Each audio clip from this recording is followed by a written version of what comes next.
তোমার আর কোনো টেনশন করতে হবে না, আমি সরকারি চাকরি পেয়ে গেছি। তাই নাকি বাবু? তা মাসে তোমার বেতন কত? আরে 15,000 টাকা বেতন, তোমার চাওয়া পাওয়া সব পূরণ করে দেবো, আর কোনো টেনশন নাই। বাবা দেও আমার কিছু, তোমরা দেও, আমি 3 দিন হলে কিছু খাই না বাবা। তোমরা তো ওই জঙ্গলের মধ্যে খাওয়া দাওয়া কিছু করতে চাও।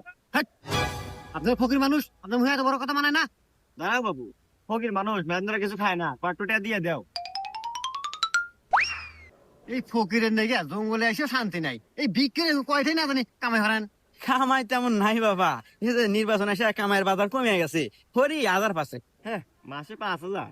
দেখ তো এই 5,000 মাসে কামাই জীবন চলবো? হাপু মাসে না দিনে। এমন